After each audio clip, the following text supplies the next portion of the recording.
الحمدللہ رب العالمین والصلاة والسلام علی اشرف الانبیاء والمرسلین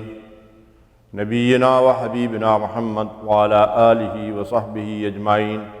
ومن تبعہم بإحسان الی یوم الدین اما بعد اعوذ باللہ من الشیطان الرجیم بسم اللہ الرحمن الرحیم سبحان الذي يسرى بعبده ليلا من المسجد الحرام إلى المسجد الأقصى الذي باركنا حوله لنريه من آياتنا إنه هو السميع البصير۔ پاک ہے وہ اللہ تعالیٰ جو اپنے بندے کو رات ہی رات میں مسجد حرام سے مسجد اقصیٰ تک لے گیا، جس کے آس پاس ہم نے برکتیں رکھی ہیں تاکہ ہم اپنے اس بندے کو اپنی قدرت کی نشانیاں دکھائیں۔ بے شک اللہ تعالیٰ سننے اور جاننے والا ہے۔ رب اشرح لی صدری ویسر لی امری واحلل عقدۃ من لسانی یفقہوا قولی سبحانک لا علم لنا الا ما علمتنا انک انت العلیم الحکیم۔ اللہم ارنا الحق حقا وارزقنا اتباعہ وارنا الباطل باطلا وارزقنا اجتنابہ۔ اللہم صلی علی محمد وعلی آل محمد کما صلیت علی ابراہیم وعلی آل ابراہیم انک حمید مجید۔ اللہم بارک علی محمد وعلی آل محمد کما بارکت علی ابراہیم وعلی آل ابراہیم انک حمید مجید۔ معزز اور محترم سامعین، آج کے درس قرآن کا موضوع ہے واقعہ معراج۔ اسی نسبت سے سورہ بنی اسرائیل کی پہلی آیت مبارکہ آپ کے سامنے تلاوت کی ہے اور اس کا ترجمہ پیش کیا ہے۔ معراج کا واقعہ نبی کریم صلی اللہ علیہ وسلم کی زندگی کا سب سے مشہور اور معروف واقعہ ہے، اور یہ واقعہ تاریخ انسانی کا غیر معمولی نوعیت کا واقعہ ہے۔ ایسا واقعہ نہ اس سے پہلے ملتا ہے اور نہ اس کے بعد۔ اس کی شہرت اس قدر ہے کہ 28 راویوں نے اس واقعے کو رسول اللہ صلی اللہ علیہ وسلم سے روایت کیا ہے، اور احادیث کی معروف کتابوں میں بخاری، مسلم، ترمذی اور نسائی میں اس واقعے کی تفصیلات ملتی ہیں۔ قرآن مجید میں سورہ بنی اسرائیل کی یہ آیت مبارکہ جو آپ کے سامنے تلاوت کی گئی ہے، اس میں اس واقعے کا ذکر ہے، اور مزید کچھ تفصیلات سورہ نجم میں اس واقعے کی ہمیں قرآن مجید کے اندر ملتی ہیں۔ یہ واقعہ رسول اللہ صلی اللہ علیہ وسلم کی مکی زندگی کے تقریباً آخری دور میں نبوت کے 12ویں سال پیش آیا۔ البتہ اس کی تاریخ کا تعین جو ہے وہ مورخین سے ہمیں نہیں ملتا۔ مختلف تاریخیں بیان کی جاتی ہیں کہ نبوت کے 12ویں سال ربیع الاول کے مہینے میں، یا ربیع الثانی کے مہینے میں، یا ذوالحجہ کے مہینے میں، یا رجب کے مہینے میں یہ واقعہ پیش آیا۔ زیادہ تر روایات 27 رجب کے حوالے سے ملتی ہیں، لیکن دوسری مستند روایات بھی ہیں، اس لیے وثوق سے یہ نہیں کہا جا سکتا کہ وہ کون سی تاریخ تھی جس رات رسول اللہ صلی اللہ علیہ وسلم معراج پر گئے۔ بہرحال نبوت کے 12ویں سال یہ سفر اللہ کے نبی صلی اللہ علیہ وسلم کو کرایا گیا، جو معراج کے نام سے معروف ہے۔ نبی کریم صلی اللہ علیہ وسلم کی مکی زندگی میں یہ وقت اور یہ موقع اور یہ دور انتہائی رنج اور ملال اور دکھ اور تکلیف کے معاملات تھے جو رسول اللہ صلی اللہ علیہ وسلم سہ رہے تھے۔ اہل مکہ نے نبی کریم صلی اللہ علیہ وسلم کی 12 سالہ محنت کے نتیجے میں بار بار رسول اللہ صلی اللہ علیہ وسلم کی اس دعوت کو ٹھکرایا، اور ابھی تک مکے کی اکثریت رسول اللہ صلی اللہ علیہ وسلم پر ایمان نہیں لائی تھی۔ نبوت کے 10ویں سال اللہ کے نبی صلی اللہ علیہ وسلم کی رفیقہ حیات ام المومنین حضرت خدیجۃ الکبریٰ رضی اللہ تعالی عنہا کا انتقال ہو گیا، اور اسی طرح جو بیرونی معاملات میں آپ کے چچا جو اگرچہ مسلمان نہیں ہوئے تھے حضرت ابو طالب، لیکن ہر معاملے میں وہ آپ کی پوری پشت پناہی کرتے تھے، اور آپ کا گویا کہ مادی جو سہارا ہو سکتا ہے وہ رسول اللہ صلی اللہ علیہ وسلم کو ان کی طرف سے فراہم تھا، کیونکہ اس دور میں وہاں قبیلائی ایک نظام جو ہے وہ قائم تھا، تو اس میں قبائل جو تھے ان کے سرداروں کی بڑی حیثیت معاشرے کے اندر ہوتی تھی، اور ابو طالب اپنے قبیلے کے بڑے اور سردار اور شیخ ہونے کی حیثیت سے رسول اللہ صلی اللہ علیہ وسلم کو گویا کہ ایک چھتری انہوں نے فراہم کر رکھی تھی، اور یہ اللہ تعالیٰ کی طرف سے ایک تائید تھی جو رسول اللہ صلی اللہ علیہ وسلم کو حاصل تھی۔ لیکن شاید اللہ تبارک و تعالیٰ دنیا کے سامنے یہ بات بھی واضح فرمانا چاہتا تھا کہ میرے نبی کو اس کام کے لیے کسی مادی اور ظاہری سہارے کی قطعاً ضرورت نہیں ہے، اللہ کا سہارا ہی ان کے لیے کافی ہے۔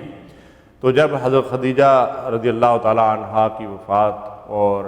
حضرت ابو طالب کی وفات ہو گئی، تو رسول اللہ صلی اللہ علیہ وسلم اس کے بعد اہل مکہ سے بظاہر کسی حد تک نا امید ہو کر کہ اب ان کے اندر کوئی خیر جو ہے وہ نظر نہیں آتا ہے، تو رسول اللہ صلی اللہ علیہ وسلم نے طائف کی طرف جو ہے وہ رخت سفر باندھا تاکہ اہل طائف کو جو ہے اللہ کے دین کی طرف دعوت دی جائے۔ اہل طائف نے جو رویہ رسول اللہ صلی اللہ علیہ وسلم کے ساتھ اختیار کیا، اور آپ واپس وہاں سے جس کیفیت میں واپس مکہ لوٹے، وہ بھی آپ جانتے ہیں، مشہور واقعہ ہے کہ ان لوگوں نے نہ صرف یہ کہ آپ کی دعوت کو ٹھکرا دیا، بلکہ اوباش ونڈوں کو آپ کے پیچھے لگایا اور پتھر مار مار کر ان کے جسم کو لہو لہان کر دیا۔ ان حالات میں اللہ تبارک و تعالیٰ نے رسول اللہ صلی اللہ علیہ وسلم کو معراج پہ شرف ملاقات کے لیے جو ہے وہ بلایا۔ یقیناً اللہ تعالیٰ کی طرف سے گویا کہ ان حالات میں اپنے رسول کی دلجوئی اور حوصلہ افزائی کے لیے اور ان کی ڈھارس بندانے کے لیے کہ اگر اہل زمین نے آپ کا ساتھ نہیں دیا تو اللہ جو عرش عظیم کا مالک ہے وہ آپ کے ساتھ ہے، وہ آپ سے محبت کرتا ہے، اور وہ آپ کا حامی اور مددگار اور معاون اور پشت پناہ ہے۔ تو ان حالات میں رسول اللہ صلی اللہ علیہ وسلم کو یہ سفر معراج کا واقعہ جو ہے وہ پیش آیا،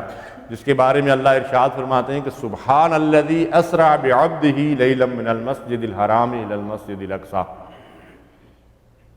اللہ کی ذات پاک ہے جو اپنے بندے کو لے گیا رات کے کچھ حصے میں مسجد حرام سے مسجد اقصی تک۔ تو اس آیت مبارکہ کا آغاز اس بات سے ہوتا ہے کہ یہ رسول اللہ صلی اللہ علیہ وسلم کا کوئی دعویٰ نہیں تھا، یہ آپ کی زندگی کا ایک بہت بڑا معجزہ تھا، لیکن اللہ تعالیٰ فرماتا ہے کہ وہ اپنے بندے کو لے گیا، اور اس ذات کا تعارف اس طرح ہوتا ہے کہ سبحان، وہ پاک ہے۔ یعنی جب وہ اپنے بندے کو لے گیا تو اب سارے سوالات ختم ہو جاتے ہیں، اس لیے کہ اللہ قادر و قیوم ہے اور اس کائنات کا نظام چلا رہا ہے، اور وہ جس طرح چاہے اس کائنات کے اندر تصرف کرے، اس کی قدرت کو کوئی چیز روکنے والی نہیں ہے۔ تو وہ اللہ جو رسول اللہ صلی اللہ علیہ وسلم کو مسجد حرام سے مسجد اقصی تک لے گیا، اس کا ذکر اس آیت مبارکہ کے اندر ہمیں ملتا ہے، اور لے جانے کا مقصد یہ بتایا اللہ تعالیٰ نے کہ اللہ اپنی قدرت کی کچھ نشانیاں اپنے بندے کو دکھانا چاہتا تھا۔ سارے انبیاء علیہم السلام کو کسی نہ کسی انداز میں مختلف صورتوں میں اللہ تبارک و تعالیٰ نے اپنی قدرت کی نشانیاں جو ہے وہ دکھائی ہیں، اور اس میں مختلف انداز اور مختلف طریقے جو ہے وہ اختیار کیے گئے ہیں۔ نبی کریم صلی اللہ علیہ وسلم کو اللہ تبارک و تعالیٰ نے اپنی ملاقات کے لیے جو ہے وہ 7 آسمانوں سے اوپر سدرۃ المنتہا تک بلایا، اور وہاں شرف باریابی رسول اللہ صلی اللہ علیہ وسلم کو بخشا گیا۔ جیسا کہ اللہ ارشاد فرماتے ہیں کہ اپنے بندے کو اپنی قدرت کی نشانیاں دکھانے کے لیے ہم نے یہ سفر کرایا اور یہ واقعہ پیش آیا، تو اس پورے واقعے کے اندر ہمیں بہت ساری ایسی چیزیں ملتی ہیں کہ اللہ رب العالمین نے رسول اللہ صلی اللہ علیہ وسلم کی انبیاء علیہم السلام سے ملاقات کروائی، انبیاء علیہم السلام کی امامت کا شرف آپ کو مسجد اقصی کے اندر حاصل ہوا۔ پھر اللہ تعالیٰ معجزاتی طور پر رات کے کچھ حصے میں مسجد اقصی سے مسجد حرام تک مسجد حرام سے مسجد اقصی تک اللہ تعالیٰ آپ کو لے گیا۔ جو عام طور پر وہاں جو سفر و سخت لوگ کرتے تھے وہ کم از کم 40 دن کا جو ہے وہ سفر تھا، اور یہ رات کے کچھ حصے میں ہو گیا۔ اور پھر اس سے آگے اللہ تبارک و تعالیٰ نے جو سورہ نجم کے اندر اس کی تفصیلات ملتی ہیں یا حدیث کے اندر اس کی تفصیلات ملتی ہیں کہ اللہ تعالیٰ نے پھر رسول اللہ صلی اللہ علیہ وسلم کو 7ویں آسمان سے بھی اوپر بلایا، پھر ہر آسمان پہ فرشتوں نے اور انبیاء علیہم السلام نے رسول اللہ صلی اللہ علیہ وسلم کا استقبال کیا، پھر آپ کو جنت دوزخ کا مشاہدہ کروایا گیا، اور اس طرح سدرۃ المنتہا پہ رسول اللہ صلی اللہ علیہ وسلم جب پہنچے تو وہاں یہ کیفیت تھی کہ معلوم یہ ہوتا تھا کہ خاص طور پر اس مقام کو نبی کریم صلی اللہ علیہ وسلم کے لیے جو ہے وہ سجایا گیا تھا۔ تو اس سے واقعے میں ایک طرف تو یہ ہے کہ اللہ تعالیٰ کی قدرت کی ایسی نشانیاں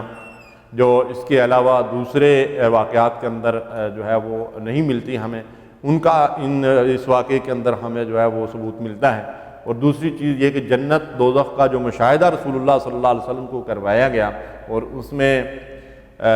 جنتیوں کو ملنے والے انعامات اور جہنم کے اندر لوگوں کو جو سزا مل رہی تھی، اس میں ہمارے لیے در حقیقت بڑا ہی درس عبرت اور نصیحت جو ہے وہ موجود ہے۔ تو اس سے واقعے کی جو تفصیلات قرآن مجید اور احادیث کے اندر ملتی ہیں، ان کی ترتیب کچھ اس طرح ہے کہ اللہ کے نبی صلی اللہ علیہ وسلم بیت اللہ شریف میں رات کو سو رہے تھے، فرشتہ آیا، اس نے آپ کو اٹھایا اور آپ کو مسجد حرام میں لے گیا، اور وہاں آپ کے سینہ مبارک کو چاک کیا گیا، اور پھر اس سینہ مبارک کو آب زمزم سے دھویا گیا۔ اس میں علم، بردباری، حکمت اور دانائی اور ایمان و یقین جو ہے اس کے اندر داخل کیے گئے، پھر اس سینہ جو ہے وہ ویسے ہی ہو گیا۔ اس کے بعد اللہ کے رسول صلی اللہ علیہ وسلم کے دونوں شانوں کے درمیان جو ہے وہ مور لگائی گئی، جس کو مور نبوت کہا جاتا ہے، اور اس کے بعد آپ کے سامنے ایک سواری پیش کی گئی جس کو براق کے نام سے جو ہے وہ جانا جاتا ہے۔ براق برق سے ہے، اور اس کو جو ہے وہ اس کی برق رفتاری کی وجہ سے اس کو براق کہا جاتا ہے۔ پھر اس جانور پر اللہ کے نبی صلی اللہ علیہ وسلم سوار ہوئے، اور اس کی رفتار کا عالم یہ تھا کہ جہاں تک اس کی نگاہ جاتی تھی وہاں اس کا دوسرا قدم ہوتا تھا۔ تو سبحان اللہ، یہ بھی ایک معجزہ ہے اپنی جگہ۔ راستے میں رسول اللہ صلی اللہ علیہ وسلم کو مختلف مقامات پر مختلف چیزوں کا مشاہدہ جو ہے وہ ہوا، لیکن اس راستے میں مسجد اقصیٰ تک 3 منزلیں جو ہے وہ آپ نے قیام کیا۔ پہلی منزل آپ کی مدینہ طیبہ تھی، جہاں فرشتے نے آپ کو بتایا کہ یہ آپ کا مقام ہجرت ہے اور یہاں آپ ہجرت کر کے آئیں گے۔ اس کے بعد رسول اللہ صلی اللہ علیہ وسلم طور سینا پر رکے، جہاں موسیٰ علیہ السلام کو اللہ تبارک و تعالیٰ نے نبوت سے سرفراز فرمایا تھا، اور تیسرا مقام بیت المقدس تھا جہاں نبی کریم صلی اللہ علیہ وسلم پہنچے۔ وہاں پہنچ کر جبریل امین نے رسول اللہ صلی اللہ علیہ وسلم کو مصلی پہ کھڑا کیا، اور انبیاء علیہم السلام بنفس نفیس وہاں آپ کے منتظر تھے، جنہوں نے آپ کی امامت میں نماز ادا فرمائی، اور اس طرح رسول اللہ صلی اللہ علیہ وسلم کو امام الانبیاء ہونے کا شرف حاصل ہوا۔ اللہ کے نبی صلی اللہ علیہ وسلم کا یہ سفر کوئی خواب نہیں تھا، اور اسی طرح یہ انبیاء علیہ السلام کو نمازیں پڑھانا یہ بھی کوئی خواب اور کشف کی کیفیت نہیں تھی، بلکہ نبی کریم صلی اللہ علیہ وسلم کا یہ سفر جسمانی سفر تھا، اور اللہ تبارک و تعالیٰ نے آپ کو اپنی قدرت کے بہت سی جو ہے وہ ایسی نشانیاں اس سفر کے اندر دکھائی جن پہ بعض اوقات آدمی تعجب کا اظہار کرتا ہے، لیکن اللہ تعالیٰ نے بالکل آغاز ہی میں سبحان الذی اسریٰ بعبدہ فرما کر انسان کے اس تعجب کو دور کر دیا کہ اللہ تبارک و تعالیٰ کی قدرت ہے، وہ جو چاہے کر دکھاتا ہے۔ تو وہاں نبی کریم صلی اللہ علیہ وسلم نے انبیاء علیہ السلام کی امامت کروائی۔ بیت المقدس میں آپ کے سامنے 3 مشروب پیش کیے گئے، ایک جو اندر جو ہے وہ دودھ تھا، ایک کے اندر پانی تھا، اور ایک کے اندر جو ہے وہ شراب تھی۔ رسول اللہ صلی اللہ علیہ وسلم نے دودھ کا پیالہ اٹھا کر نوش فرمایا۔ جبریل امین نے فرمایا کہ اے محمد صلی اللہ علیہ وسلم، آپ فطرت کو پا گئے ہیں، اگر آپ پانی کا پیالہ اٹھا کر پی لیتے تو آپ کی امت غرق ہو جاتی، اور اگر آپ شراب کا پیالہ اٹھا کر پی لیتے تو آپ کی امت گمراہ ہو جاتی۔ اس طرح اللہ کے نبی صلی اللہ علیہ وسلم نے جب نماز وہاں پہ پڑھا لی تو اس کے بعد آپ کے سامنے ایک سیڑھی پیش کی گئی، اور اس سیڑھی کے ذریعے سے اللہ کے رسول صلی اللہ علیہ وسلم جبریل امین کی معیت میں آپ کے ساتھ جو ہے وہ آسمانوں پر چڑھے۔ اب یہ کیفیت کیا تھی، سیڑھی کیسی تھی، یہ ساری چیزیں ایسی ہیں جن کو ہم نہیں سمجھ سکتے، نہیں جان سکتے۔ اللہ تعالیٰ ہی بہتر جانتا ہے کہ ان چیزوں کی حقیقت کیا ہے۔ دراصل اسی سیڑھی کی نسبت سے اس کو واقعہ معراج کہا جاتا ہے، ورنہ جو بیت اللہ شریف سے مسجد اقصیٰ تک کا جو سفر ہے اس کو اسرا کہا جاتا ہے، جیسا اللہ نے فرمایا سبحان الذی اسرا بعبدہ۔ تو اسرا اور معراج اس واقعے کو کہتے ہیں۔ معراج زیادہ مشہور ہو گیا اور یہ واقعہ پورا معراج ہی کے نام سے مشہور ہو گیا، لیکن اس کا جو حصہ بیت اللہ سے مسجد اقصیٰ تک ہے اس کو اسرا کہتے ہیں، اور مسجد اقصیٰ سے سدرۃ المنتہا تک کا جو سفر ہے اس کو جو ہے وہ معراج کہتے ہیں۔ تو معراج جو ہے وہ عروج سے ہے، اور خود نبی کریم صلی اللہ علیہ وسلم نے فرمایا اورج بی الی السماء، مجھے آسمان پر چڑھایا گیا۔ تو آپ کے اسی فرمان سے جو ہے وہ یہ واقعہ معراج کے نام سے مشہور ہو گیا۔ پہلے آسمان پر اللہ کے نبی صلی اللہ علیہ وسلم کی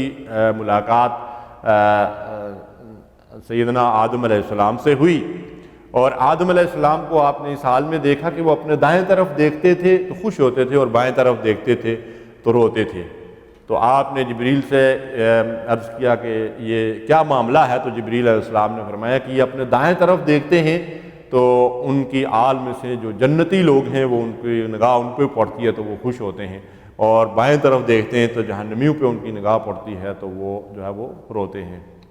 اسی طرح دوسرے آسمان پہ حضرت یحییٰ اور حضرت عیسیٰ علیہ السلام سے ملاقات ہوئی، تیسرے آسمان پہ حضرت یوسف علیہ السلام سے ملاقات ہوئی، چوتھے آسمان پہ حضرت ادریس علیہ السلام سے ملاقات ہوئی، پانچویں آسمان پہ حضرت ہارون علیہ السلام سے، اور چھٹے پہ حضرت موسیٰ علیہ السلام پہ، اور ساتویں سے حضرت ابراہیم علیہ السلام پہ۔ ان آسمانوں پہ انبیاء علیہ السلام کے ساتھ فرشتوں نے بھی رسول اللہ صلی اللہ علیہ وسلم کا استقبال کیا، اور اس کے بعد آپ جو ہے وہ ساتویں آسمان سے اوپر سدرۃ المنتہا پر پہنچے۔ سدرہ کے معنی جو ہے وہ بیری کے ہیں، اور منتہا اس کی انتہا اور آخری چوٹی کو کہتے ہیں۔ اب یہ ایک درخت ہے جس کی انتہا عرش عظیم کے نیچے جا کر ہوتی ہے۔ اب اس کی کیفیت کیا ہے، اس پہ بارے میں مفسرین اور محدثین یہ کہتے ہیں کہ اللہ ہی اس کی جو ہے وہ صحیح حقیقت کو بہتر جانتا ہے۔ پر اس وقت کیفیت یہ تھی، احادیث سے جو ہے وہ اس بات کا ثبوت ملتا ہے کہ سدرۃ المنتہا کو اس طریقے سے سجایا گیا تھا کہ وہاں پہ جو ہے جس طریقے سے پرندے وغیرہ ہوتے ہیں، ایسی چیزیں ہوتی ہیں، وہاں پہ اس طریقے سے جو ہے وہ پھیلی ہوئی تھی، اور اس طریقے سے جو ہے وہ مسلم شریف کی بلکہ یہ روایت ہے کہ سونے سے بنے ہوئے جو ہے وہ پروانے ہر طرف پروازیں کر رہے تھے، اور ایسا معلوم ہوتا تھا کہ سدرۃ المنتہا کو خاص طور پر مہمان کے لیے محمد رسول اللہ صلی اللہ علیہ وسلم کے اعزاز اور اکرام میں اللہ تبارک و تعالیٰ نے گویا کہ سجایا ہے۔ تو یہ کیفیت تھی وہاں پہ۔ حضرت جبریل امین جو ہے وہ ساتویں آسمان سے اوپر جا کر رک جاتے ہیں، اور وہ کہتے ہیں کہ اے محمد صلی اللہ علیہ وسلم، یہی وہ مقام ہے جہاں سے ہم اللہ تعالیٰ کے احکامات لیتے ہیں، اور ہم اس سے اوپر نہیں جا سکتے، اگر اس سے اوپر جائیں تو ہمارے پر جل جائیں۔ اس کے بعد نبی کریم صلی اللہ علیہ وسلم اس سے بھی اوپر گئے، اور اللہ تبارک و تعالیٰ نے آپ کو شرف باریابی بخشا۔ اب یہاں ایک سوال پیدا ہوتا ہے کہ نبی کریم صلی اللہ علیہ وسلم نے اللہ تبارک و تعالیٰ کو اپنی آنکھوں سے دیکھا، تو اس حوالے سے مختلف روایات ملتی ہیں، لیکن جو مستند ترین روایات ہیں، اور وہ روایات بھی حضرت عائشہ صدیقہ رضی اللہ تعالیٰ عنہا سے منقول ہیں، اور بعض دوسرے صحابہ کرام سے بھی۔ تو حضرت عائشہ رضی اللہ تعالیٰ عنہا خود فرماتی ہیں کہ یہ سوال سب سے پہلے میں نے ہی رسول اللہ صلی اللہ علیہ وسلم سے کیا تھا کہ کیا آپ نے اللہ تعالیٰ کو اپنی آنکھوں سے دیکھا؟ تو حضور نے فرمایا تھا کہ عائشہ، یہ بات کیسے ہو سکتی ہے، اور اللہ تعالیٰ تو ایک نور ہے، کوئی بندہ اللہ تعالیٰ کو کیسے دیکھ سکتا ہے؟ پھر اسی طریقے سے حضرت عائشہ رضی اللہ تعالیٰ عنہ نے ایک اور موقع پہ فرمایا کہ اگر کوئی بندہ کہتا ہے کہ نبی کریم صلی اللہ علیہ وسلم نے اپنی آنکھوں سے اللہ تعالیٰ کو دیکھا تھا، تو وہ رسول اللہ صلی اللہ علیہ وسلم کی طرف جھوٹ منسوب کر رہا ہے۔ کچھ روایات ایسی ہیں جو حضرت عبداللہ ابن عباس رضی اللہ تعالیٰ عنہ سے ملتی ہیں، لیکن ان روایات سے جو ہے وہ اس بات کا ثبوت نہیں ملتا ہے کہ نبی کریم صلی اللہ علیہ وسلم نے اللہ تعالیٰ کو اپنی آنکھوں سے دیکھا ہے۔ تو مستند روایات سے یہی ثبوت ملتا ہے کہ نبی کریم صلی اللہ علیہ وسلم کو اللہ تعالیٰ نے اپنی تجلیات دکھائی، اور خود رسول اللہ صلی اللہ علیہ وسلم نے فرمایا کہ میں نے ایک نور دیکھا۔ تو اس دنیا میں اللہ تبارک و تعالیٰ کا دیدار تو انسان اپنی آنکھوں سے نہیں کر سکتا، لیکن احادیث سے یہ ثبوت ملتا ہے کہ جنت میں مومنین کو اللہ تبارک و تعالیٰ ایسا نور بصیرت عطا فرمائے گا جس کے ذریعے سے وہ اپنے رب کا دیدار اس طرح کریں گے کہ ان کے اور رب کے درمیان کوئی حجاب نہیں ہوگا۔ سبحان اللہ۔ اس طرح نبی کریم صلی اللہ علیہ وسلم اللہ تبارک و تعالیٰ سے ملاقات کے لیے پہنچے، اور اس دوران نبی کریم صلی اللہ علیہ وسلم کو جنت اور دوزخ کا جو مشاہدہ کروایا گیا، اور جن چیزوں کو آپ نے اپنی آنکھوں سے دیکھا، اور ان میں ہمارے لیے یقیناً بڑی ہی عبرت اور نصیحت موجود ہے، ان پہ ہمیں خاص طور پر توجہ دینی چاہیے۔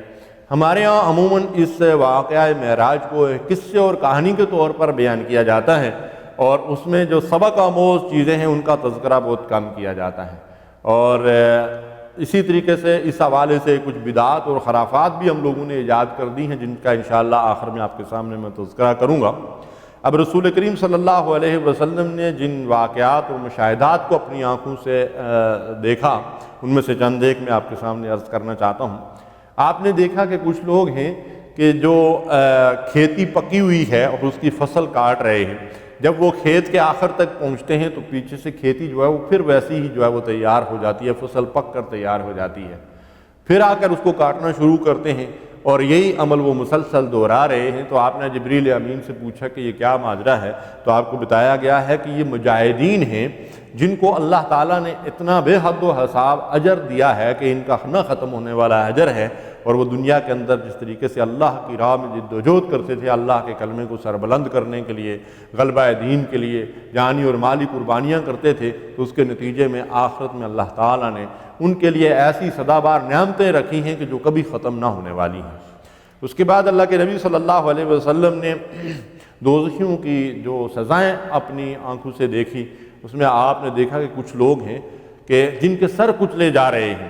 اس طرح زمین پہ لٹایا گیا ہے، اور ایک فرشتہ ایک پتھر اٹھاتا ہے، اینٹ اٹھاتا ہے اور اس کے سر میں مارتا ہے، اور اس کا بیجا نکل جاتا ہے، پھر دوسرے کو، تیسرے کو، اس طرح لائن میں لوگ لگے ہوئے ہیں، اور جب وہ آخر والے تک پہنچتا ہے تو پیچھے والے پھر درست ہو جاتے ہیں، پھر ان کو مارنا شروع کرتا ہے۔ تو آپ نے جبریل امین سے پوچھا کہ یہ کیا ماجرا ہے، تو بتایا گیا ہے کہ یہ وہ لوگ ہیں کہ جو نمازوں کے اوقات میں سوئے رہتے تھے اور غفلت کرتے تھے نمازوں سے، اس لیے ان کی یہ سزا اللہ تعالیٰ کی طرف سے مل رہی ہے۔ اور آپ کو معلوم ہے کہ اسی واقعہ معراج میں اللہ تعالیٰ نے جو رسول اللہ صلی اللہ علیہ وسلم کو تحفے دیے تھے، ان میں سب سے عظیم تحفہ 5 وقت کی نماز بھی ہے۔ تو اس نماز سے روح گردانی اللہ کے نزدیک بہت بڑا جرم ہے، جس کی سزا یہ نبی کریم صلی اللہ علیہ وسلم کو اپنی آنکھوں سے اس کا مشاہدہ کروایا گیا۔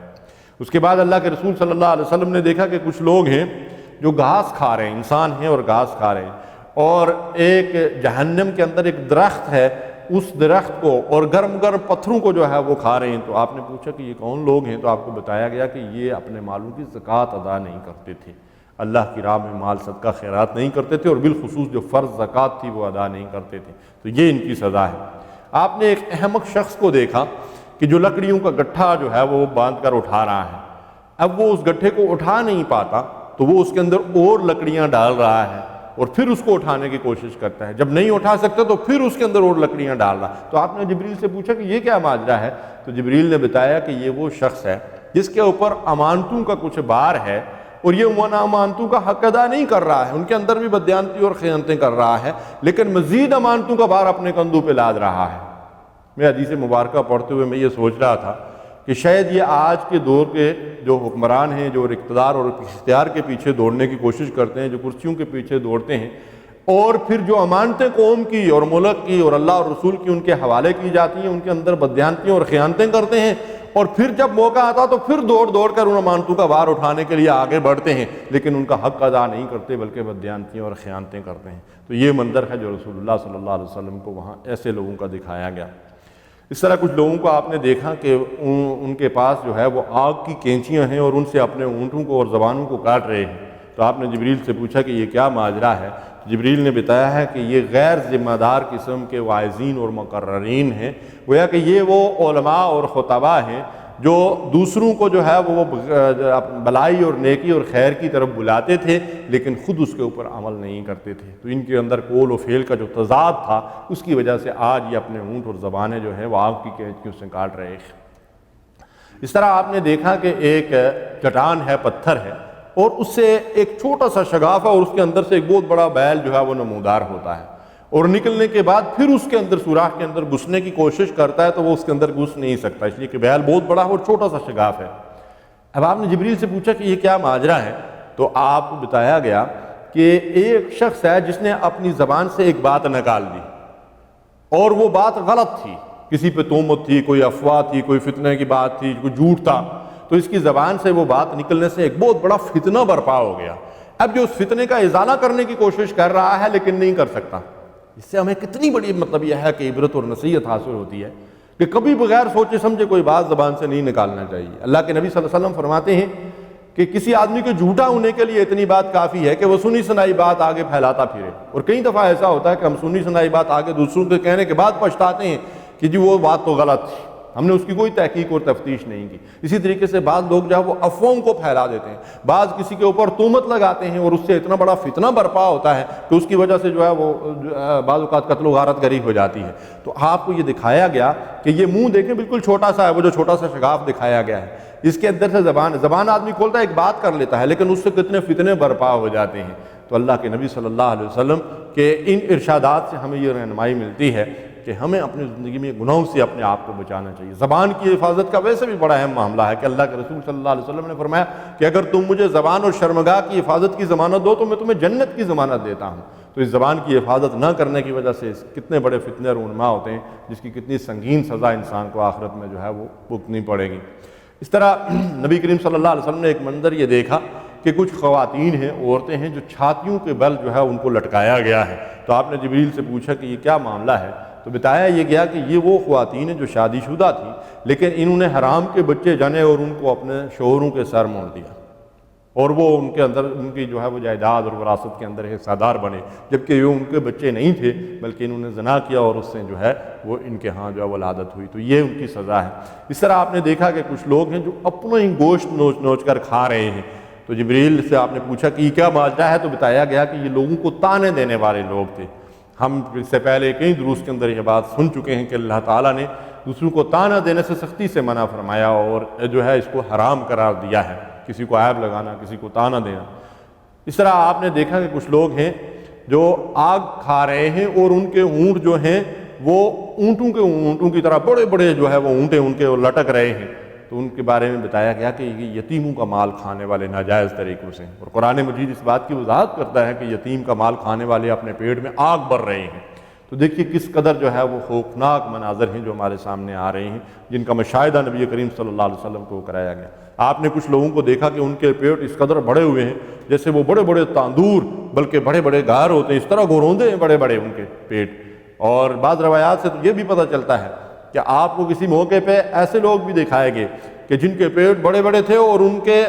پیٹوں کے اندر جو وہ باہر سے سانپ اور بچھو جو ہے وہ نظر آ رہے تھے۔ تو اللہ کے نبی صلی اللہ علیہ وسلم نے پوچھا کہ یہ کیا ماجرا ہے، تو آپ کو بتایا گیا کہ یہ سود خور ہیں۔ سود بہت بڑی لعنت ہے، اللہ تبارک و تعالیٰ اور اللہ کے رسول کے خلاف اعلان جنگ۔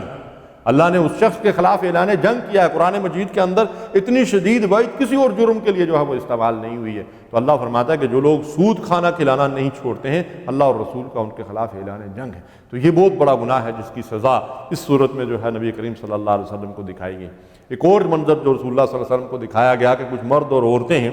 جن کے پاس بڑے اچھے خوشبودار نفیس کھانے پکے ہوئے پڑے ہیں، لیکن ان کھانوں کو چھوڑ کر وہ غلیظ قسم کے گلے سڑے کھانے جو ہے پاس پڑے ہوئے بدبو آ رہی ہے اور وہ اٹھا کر کھا رہے ہیں۔ تو آپ نے پوچھا جبریل سے کہ یہ کیا ماجرا ہے، تو بتایا گیا کہ یہ وہ مرد اور عورتیں ہیں جن کو اللہ تعالیٰ نے اپنی جنسی خواہش پورا کرنے کے لیے جو ہے وہ نکاح کے ذریعے سے حلال عطا فرمایا تھا، وہ اس حلال کو چھوڑ کر آرام خوریاں کرتے تھے اور بدکاریاں کرتے تھے، زنا کرتے تھے۔ یہ اس کی سزا ہے جو اللہ تبارک و تعالیٰ کی طرف سے ان کو مل رہی ہے۔ تو یہ مشاہدات تھے جن کا کچھ حصہ میں نے آپ کے سامنے رکھا ہے، جن کے اندر بڑی ہی عبرت ہے ہمارے لیے کہ ہم ان گناہوں سے اپنے آپ کو بچائیں تاکہ ہم جہنم کی سزا اور اس بدترین انجام سے جو ہے وہ اپنے آپ کو بچا سکیں۔ اس طرح رسول اللہ صلی اللہ علیہ وسلم کو جنت اور دوزخ کا جو وہ مشاہدہ کروایا گیا۔ آپ نے جنت کو اور اس کی نعمتوں کو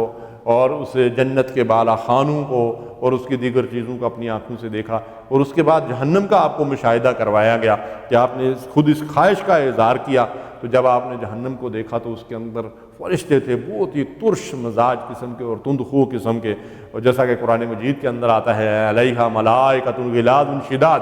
اس کے اندر اللہ تبارک و تعالیٰ نے ایسے فرشتے مقرر کر رکھے ہیں کہ جو بہت جو ہے وہ شدید ہیں،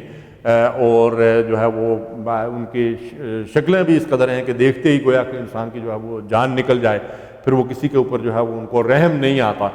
اس طرح اللہ تعالیٰ نے آپ کو جہنم کا جو ہے وہ مشاہدہ کروایا، اور جہنم کے اندر جو ہولناک قسم کی جو ہے وہ سزائیں انسانوں کو ملنے والی ہیں ان کا آپ نے مشاہدہ کیا۔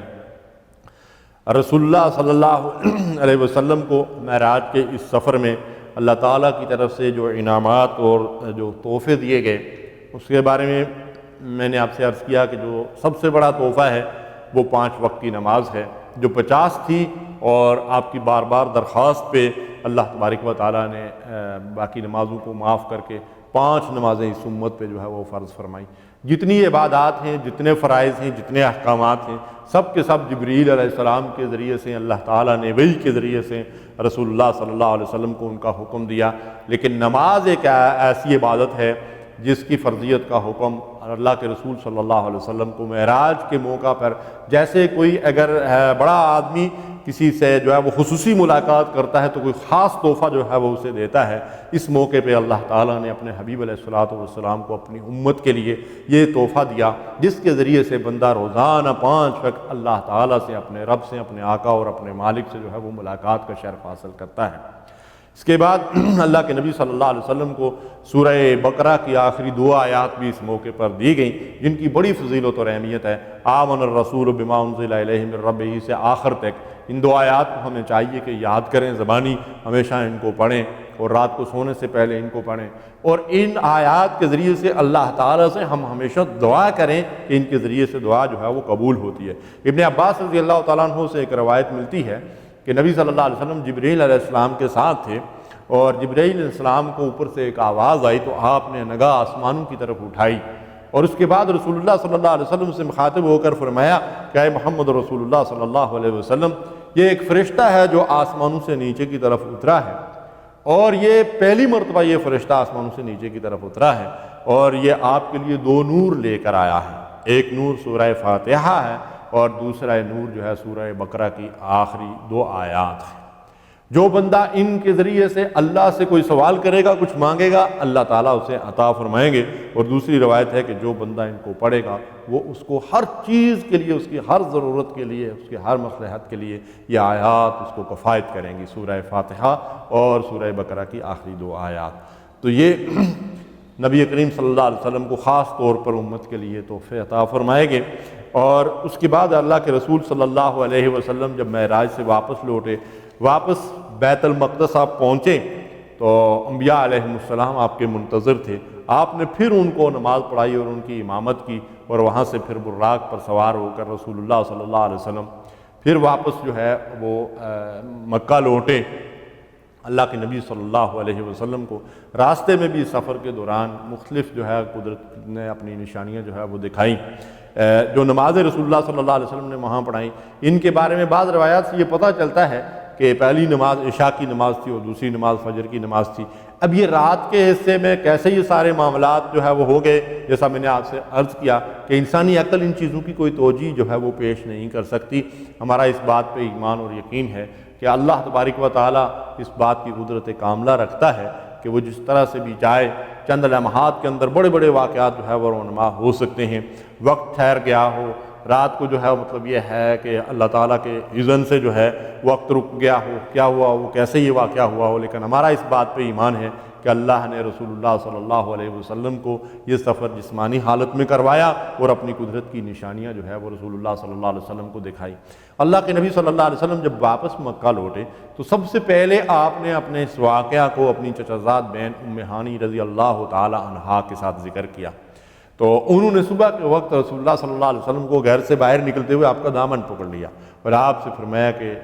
یا رسول اللہ صلی اللہ علیہ وسلم آپ اس واقعے کا ذکر کسی اور سے نہ کرنا، کیونکہ ان کو معلوم تھا کہ مشرکین جو ہے اس کا مذاق اڑائیں گے، ظاہر ہے اس کو وہ عقل کی کسوٹی پہ جب پرکھیں گے تو کہاں اس بات کو تسلیم کریں گے، تو آگے ہی رسول اللہ صلی اللہ علیہ وسلم کا تمسخر اور استہزاء کر رہے ہیں۔ تو اس طرح سے انہوں نے جو ہے رسول اللہ صلی اللہ علیہ وسلم کو دامن پکڑ کر آپ سے التجا کی کہ آپ لوگوں سے اس واقعے سے ذکر نہ کرنا، لیکن اللہ کے حبیب علیہ الصلوۃ والسلام کا تو یہ بہت بڑا معجزہ تھا، آپ کیسے اس کو چھپاتے۔ آپ حرم شریف میں پہنچے اور لوگوں سے اپنے پورے اس واقعے کی تفصیلات جو ہے وہ بیان کر دی، لوگوں کے سامنے اس واقعے کو بیان کر دیا۔ جب مشرکین کو اس کا پتہ چلا تو وہ دوڑتے ہوئے ابو جہل کے پاس پہنچے اور کفار کے اس سرغنہ کے سامنے یہ بات بیان کی تو اس نے خوب تالیاں پیٹی اور جو ہے وہ ہنس پڑا، مذاق اڑانے لگا اور بدبخت کہنے لگا کہ میں تو پہلے ہی کہتا تھا کہ اس شخص کا جو ہے وہ دماغ کلبسا ہے، یہ شخص کے ہوش ٹھکانے میں نہیں ہے، اس لیے یہ ایسی باتیں کر رہا ہے، لیکن اب تو اس بات پایا ثبوت کو پہنچ چکی ہے کہ واقعی اس شخص کا جو ہے وہ دماغ کام نہیں کر رہا، نعوذ باللہ من ذالک۔ جب اس نے ایسی باتیں کہی تو اس کے بعد اس کو جب اس بات کا پتہ چلا تو اس نے ابو بکر صدیق رضی اللہ تعالیٰ عنہ کو، جو رسول اللہ صلی اللہ علیہ وسلم کے سب سے معتمد ساتھی تھے، تو اس نے سمجھا کہ اب مجھے بڑا اچھا موقع ہاتھ آیا ہے، تو اس نے ابو بکر صدیق رضی اللہ تعالیٰ عنہ کی تلاش شروع کی۔ اور بھی لوگ، ظاہر ہے کہ ایسے موقع پہ آپ کو پتہ ہے کہ مجمع لگ جاتا ہے،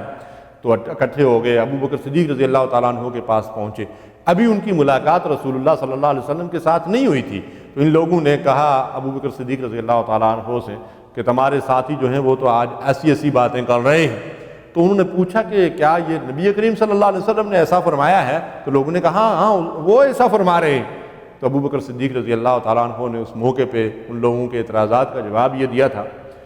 کہ اگر رسول اللہ صلی اللہ علیہ وسلم ایسا فرما رہے ہیں تو میں اس کی تصدیق کرتا ہوں کہ یہ سچ اور حق، اور اس میں تعجب کی کیا بات ہے؟ اگر فرشتہ وہاں سے روزانہ نیچے آ سکتا ہے تو یہ ایک دن اوپر چلے گئے، تو اس میں تعجب کی کیا بات ہے؟ تو اسی موقع پر رسول اللہ صلی اللہ علیہ وسلم نے آپ کو، جب آپ نے رسول اللہ صلی اللہ علیہ وسلم کی اس کیفیت میں تصدیق فرمائی تو آپ نے آپ کو صدیق کا لقب عطا فرمایا تھا۔ تو اس کے بعد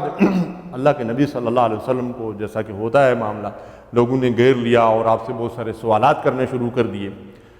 جب آپ سے بیت المقدس کے بارے میں سوالات کیے جانے لگے تو اللہ تبارک و تعالیٰ نے بیت المقدس کو آپ کے سامنے رکھ دیا۔ جو سوال وہ کرتے تھے، اس کے عمود کیسے ہیں، اس کے دروازے کیسے ہیں، اس کا رخ کس طرف ہے، اس کا لمبائی کیسی ہے، اس کا رنگ کیا ہے، جو بات میں رسول اللہ صلی اللہ علیہ وسلم سے وہ پوچھتے تھے، اللہ کے نبی صلی اللہ علیہ وسلم کی آنکھوں کے سامنے تھا سارا منظر، اور وہ پورا جو ہے وہ حقیقت ان کے سامنے بیان کر رہے تھے۔ اس حقیقت کو جاننے کے بعد کچھ لوگوں نے تو اس بات کو تسلیم کر لیا کہ یہ حق اور سچ ہے، لیکن جن لوگوں کے دلوں اور دماغوں میں ضد اور حق درمی اور عناد اور بغض تھا، وہ بہرحال یہ ہے کہ اس واقعے کو ماننے سے انکار کر لیتے ہیں۔ پھر رسول اللہ صلی اللہ علیہ وسلم نے مزید ان کے سامنے جو اس سفر کے ثبوت مسجد حرام سے مسجد اقصیٰ تک کے یہ پیش کیے کہ آپ نے ان لوگوں سے کہا کہ راستے میں ایک تجارتی قافلہ جا رہا تھا، جس تجارتی قافلے کو میں نے خود دیکھا اور ان کا ایک اونٹ گم ہو گیا تھا، میں نے اس اونٹ کا ان کو پتہ بتایا تھا۔ جب وہ تجارتی قافلہ مکہ پہنچا تو لوگوں نے اس قافلے والوں سے پوچھا تو انہوں نے تصدیق کی کہ محمد رسول اللہ صلی اللہ علیہ وسلم نے ہمیں اس اونٹ کا پتہ بتایا تھا اور ہمیں وہ اونٹ مل گیا تھا۔ پھر اللہ کے نبی صلی اللہ علیہ وسلم نے ان لوگوں سے کہا کہ ایک قافلے کے پاس رک کر ہم نے پانی پیا تھا اور وہاں میں نے اپنی کوئی نشانی چھوڑ دی تھی، اور واقعی انہوں نے بھی اس بات کی تصدیق کی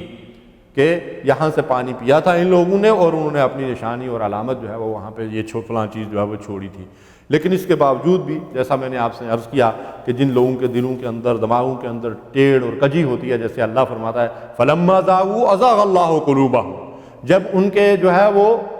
دلوں کے اندر کجی اور ٹیڑھ پیدا ہو گیا تو اللہ تبارک و تعالیٰ نے بھی ان کے دل کج کر دیے۔ جب انسان ضد اور حق درمی اور حق سے بغض اور عناد کی وجہ سے اس مقام پہ پہنچ جاتا ہے جہاں سے اس کے لیے واپسی کا کوئی راستہ نہیں رہتا، تو پھر اللہ تعالیٰ دلوں پہ مہر لگا دیتے ہیں۔ تو اہل مکہ میں سے جن لوگوں کے دلوں پہ مہریں لگی ہوئی تھی، انہوں نے تو بہرحال اس واقعے کی حقیقت کو، حقانیت کو تسلیم نہیں کیا، لیکن اہل ایمان کے جو ہے وہ ایمان کو مزید اس واقعے سے الحمدللہ تقویت ملی، اور رسول اللہ صلی اللہ علیہ وسلم پر ایمان اور یقین مزید جو ہے وہ کامل ہو گیا۔ اللہ کے رسول صلی اللہ علیہ وسلم کا یہ جو واقعہ پیش آیا، جیسا کہ میں نے آپ سے عرض کیا، نبوت کے 12ویں سال یہ واقعہ پیش آیا، لیکن کیا اس واقعے کی روشنی میں ہم اس رات یا اس دن کوئی خاص عبادت کا اہتمام کریں، کوئی ایسی چیز قرآن و سنت سے، نبی کریم صلی اللہ علیہ وسلم کے معمولات سے، صحابہ کے عمل سے ثابت ہے یا نہیں، کیونکہ اس کی ضرورت اس لیے محسوس ہوتی ہے کہ جیسا ہمارے ہاں جشن میلاد النبی منایا جاتا ہے، اسی طریقے سے جشن معراج النبی بھی منایا جاتا ہے، اور 27ویں رجب کو جو ہے وہ یہ دن منایا جاتا ہے، اور رات کو جو ہے وہ خوب اہتمام کیا جاتا ہے، جیسا کہ آپ کے علم میں ہے۔ اگر اپنے ملک میں آپ اس منظر کو دیکھیں تو وہی جو جشن عید میلاد النبی کا منظر ہوتا ہے وہی جشن معراج کا منظر بھی ہوتا ہے، اور پھر خصوصی طور پر خاص عبادات کا، نمازوں کا اہتمام کیا جاتا ہے، اور 27 رجب کو پھر دوسرے دن جو ہے وہ روزہ رکھا جاتا ہے۔ تو دیکھیے نماز، روزہ، ہر چیز جو ہے وہ عبادت ہے۔ عبادت ہم اپنی مرضی سے نہیں کر سکتے، عبادت وہی ہے جو اللہ اور اللہ کے رسول نے ہمیں بتائی ہے۔ اللہ کے نبی صلی اللہ علیہ وسلم نے فرمایا من عمل عملا لیس علیہ امرنا فہو رد، جس نے کوئی ایسا عمل کیا جس کا حکم میں نے نہیں دیا ہے، اللہ تعالیٰ اس کو رد کر دے گا۔ من احدث فی امرنا ھذا ما لیس منہ فہو رد، جس نے اس دین میں کوئی نئی چیز داخل کر دی جس کی اجازت ہم نے نہیں دی، جس کا ثبوت ہم سے نہیں ملتا، اللہ کے نبی صلی اللہ علیہ وسلم فرماتے ہیں فہو رد، اللہ تعالیٰ اس کو رد کر دے گا۔ تو ہم یہ دیکھتے ہیں کہ اللہ کے نبی صلی اللہ علیہ وسلم اس واقعہ معراج کے بعد، جو جیسا کہ میں نے آپ سے عرض کیا قرآن مجید کے اندر اس کا ذکر ہے، احادیث کے اندر اس واقعے کا ذکر ہے، یہ رسول اللہ صلی اللہ علیہ وسلم کی زندگی کا ایک بہت بڑا معجزہ تھا، لیکن اللہ کے نبی صلی اللہ علیہ وسلم نے اس کے بعد 11-12 سال دنیا کے اندر آپ رہے، آپ نے کبھی اس واقعے کا ذکر نہیں کیا کہ آج وہ رات ہے جس رات اللہ تعالیٰ مجھے معراج پہ لے گیا تھا۔ اگر اس بات کا کوئی ثبوت ہے تو وہ حدیث کی کتابوں کے اندر جہاں نبی کریم صلی اللہ علیہ وسلم کی ایک ایک حرکت اور ایک ایک بات صحابہ کرام نے جو ہمارے لیے جو نوٹ کر لی ہے اور اس کا ہمیں ثبوت ملتا ہے، اللہ کے رسول صلی اللہ علیہ وسلم بولتے کیسے تھے، اللہ کے رسول صلی اللہ علیہ وسلم تبسم کیسے فرماتے تھے، آپ بیٹھتے کیسے تھے، آپ کھاتے کیسے تھے، آپ پیتے کیسے تھے، آپ لیٹتے کیسے تھے، آپ رفع حاجت کے لیے کیسے جاتے، ایک ایک عمل رسول اللہ صلی اللہ علیہ وسلم کا صحابہ نے ہمارے لیے محفوظ کر دیا۔ اگر اللہ کے نبی صلی اللہ علیہ وسلم نے اس رات کوئی خاص عبادت کی ہوتی، کسی عبادت کا اہتمام کیا ہوتا تو یقیناً صحابہ کرام اسے ہمارے لیے محفوظ کر لیتے، ہم فخر سے اس کے اوپر جو ہے وہ عمل کرتے اور اجر و ثواب حاصل کرتے۔ لیکن جیسا کہ اللہ کے حبیب علیہ الصلوۃ والسلام کا فرمان ہے، جو عبادت آپ نے نہیں کی، صحابہ کرام اور خلفائے راشدین نے نہیں کی، اگر کوئی آدمی اپنی طرف سے اس عبادت کا طریقہ گھڑ کر اس کو اختیار کرتا ہے تو اللہ تبارک و تعالیٰ ایسی عبادات کو قبول نہیں فرماتا، اس عبادت کو اللہ اس کے منہ پہ دے مارے گا۔ اس لیے میرے بھائیوں اور بزرگوں، اس معراج کے حوالے سے کوئی جشن منانا، کوئی خوشی منانا یا کوئی خاص عبادت کا اہتمام کرنا، اس کا شریعت اسلامی کے اندر کوئی ثبوت نہیں ہے۔ اور جہاں تک جشن کا تعلق ہے تو شاید اسلامی لغت کے اندر آپ کو جشن کا کوئی لفظی سرے سے نہ مل سکے، یہ کہ اسلام کے اندر کوئی جشن نہیں ہے۔ اور نبی کریم صلی اللہ علیہ وسلم کی زندگی میں بعض مواقع ایسے آئے ہیں